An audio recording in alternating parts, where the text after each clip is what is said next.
ကိုပိုင်မြေကွက်ရောင်းပြီးအိန္ဒိယနိုင်ငံတဝန်းမှာတစ်ပင်ပေါင်း10တန်းကျော်စိုက်ပျိုးခဲ့သူ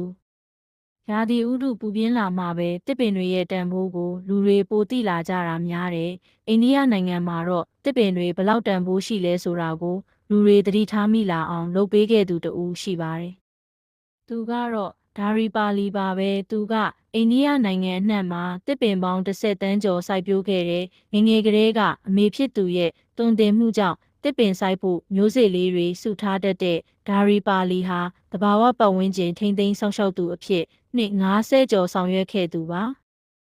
ဒါရင်မကသေးပါဘူးသူ့မြေကွက်ကိုရောင်းချပြီးမျိုးစေ့နဲ့အပင်ပေါက်တွေဝယ်ကအိန္ဒိယနိုင်ငံအနှံ့အပြားမှာတစ်တောပြန်လည်ဖြစ်ထွန်းရေးကြိုးပမ်းဆောင်ရွက်ခဲ့သူပါအဲ့ဒီလိုမမိတ်မတုံကြိုးပမ်းဆောင်ရွက်မှုတွေကြောင့်အိန္ဒိယနိုင်ငံမှာအရက်ဘတ်ဆိုင်ရာစတုတ္ထအမြင့်ဆုံးဆုဖြစ်တဲ့ဖာမရှရာဆုကို2019ခုနှစ်မှာရရှိခဲ့ပါတယ်